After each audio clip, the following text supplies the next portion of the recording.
Hi Gemini, and welcome to your weekly reading from the week of February 28th to March 3rd. This is a reading for all Gemini placements, and there's already your card coming out, the Lovers. And of course for people who just can take something with them for themselves. If you're a cross-watcher or watching for another person and you feel like this is resonating with you or helpful, then I'm more than happy about that. First part of the reading, a general message energy. Again, it's like you're very present already. Second part of the reading, relationship dynamic. So let's see what we want to know here. Ooh, Two of Cups, beautiful.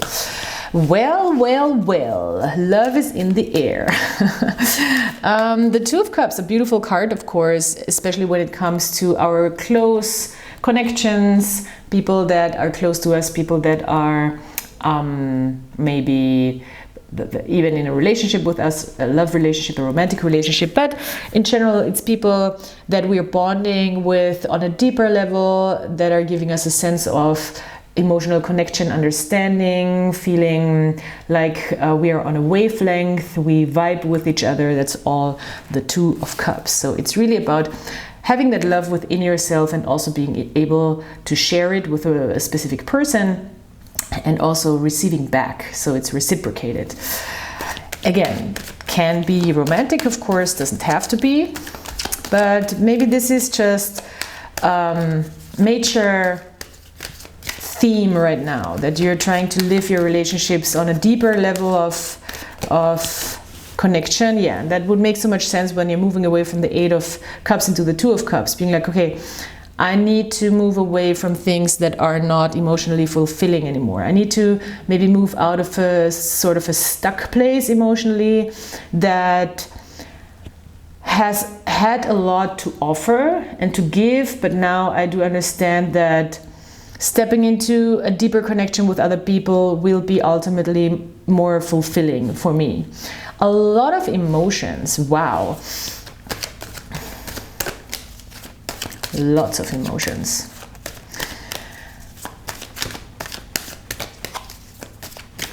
Three of Swords. That's intense though.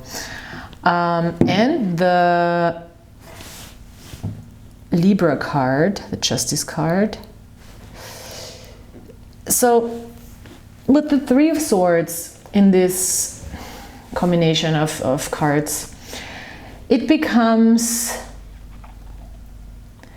a little contradictory, I want to say, where we are met with, where there is a lot of love and connection, there can also be a lot of worry at the same time. The classical, very classical meaning of the Three of Swords in the Crowley deck is really about mastering what is worry and finding a balance between what's worry and what's love, you know. It doesn't mean that we are emotionally responsible for a person just because we love them, just because we have a very strong connection with them.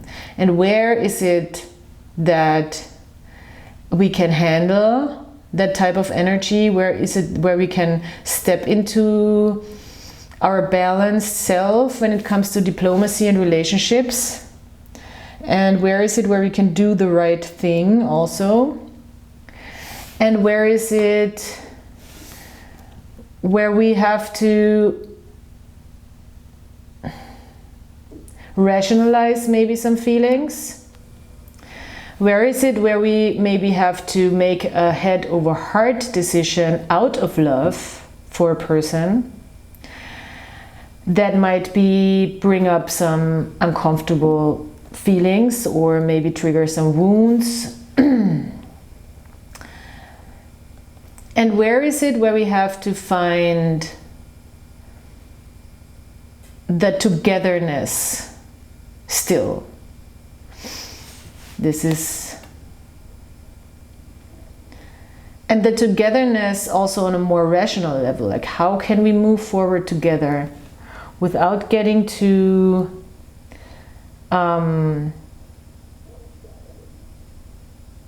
held up in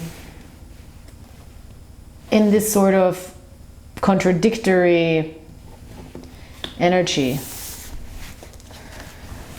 Like, how can all this love and this lightness and this openness and all this connection also bring all these feelings of, how can I contain my feelings of worry? How can I keep it in check?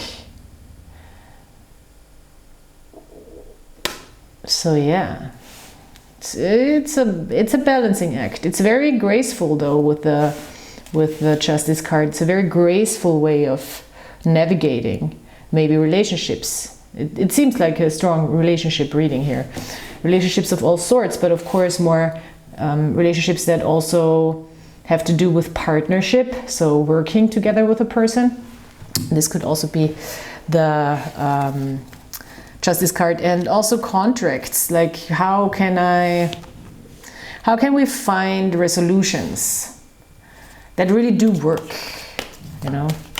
So yeah, let's look closer into that. It seems like it's all about relationships for you at this time.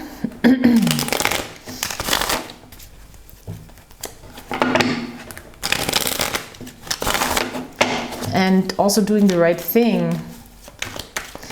It's also ethical questions, you know, morals and ethics. The Justice card is of course about these type of things. Judgment, wow, okay, this other person or an other person, judgment, Ace of Wands. It seems like somebody is making a decision that you're very inspired by. It is something that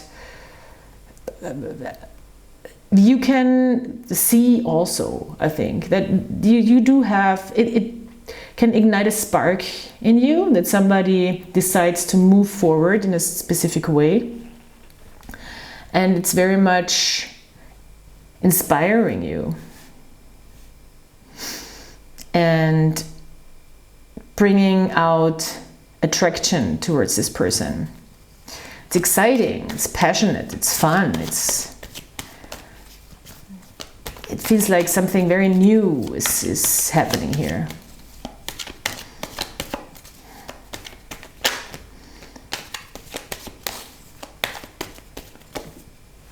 Yeah, I love it. Two of Wands. I do love it.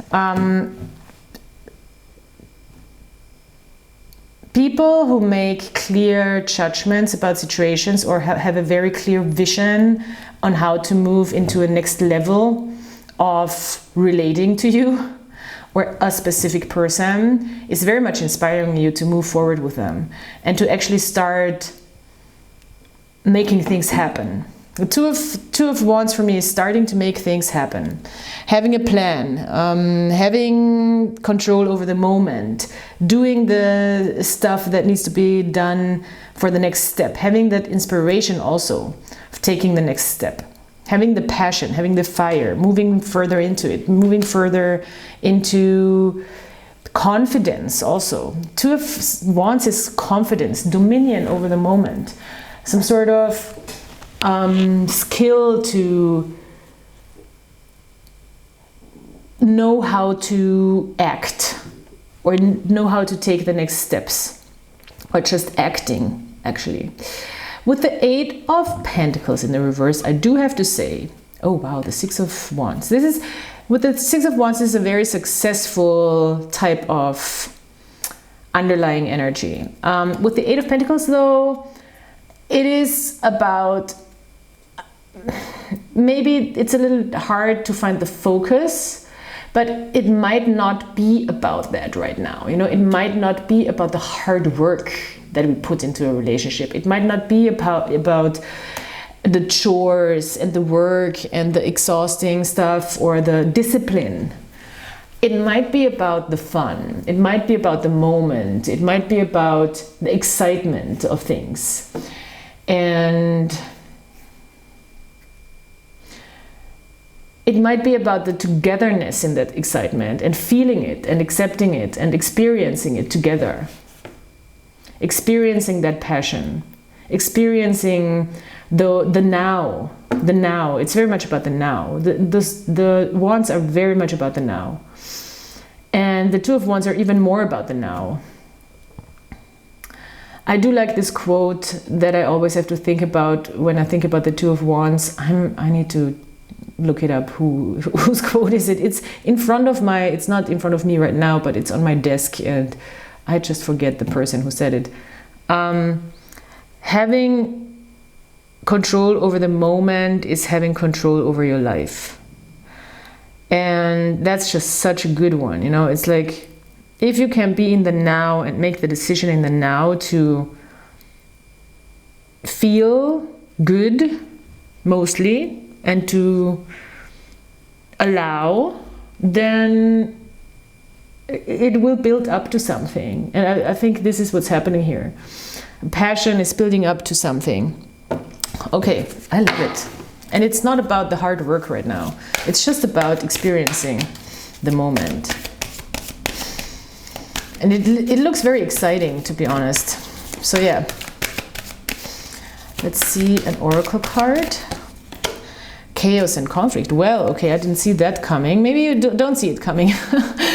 I guess we don't see it coming. You know, this doesn't have to resonate. I don't want people to expect conflict just because this card is coming out. It's just, let's talk about my feelings that I'm having right now intuitively towards this card. Because maybe that is a problem sometimes, that we do expect the chaos and conflict.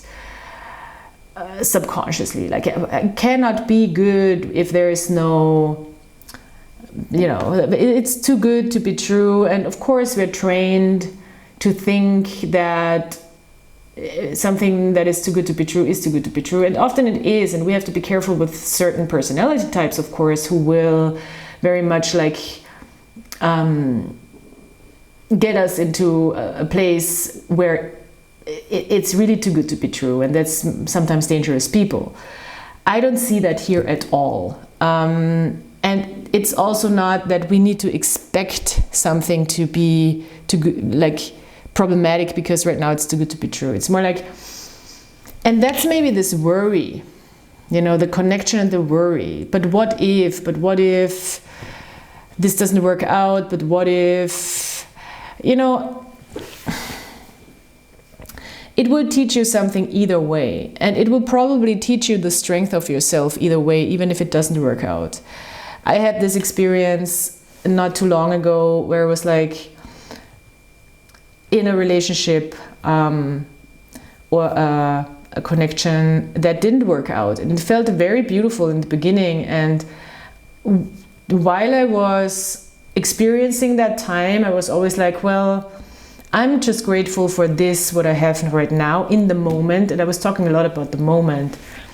And I'm grateful for what's happening right now because it's very beautiful. And even though this is not going into a direction that I want it to be, I'm still grateful for that experience. And in hindsight, I still am, even though it was very difficult.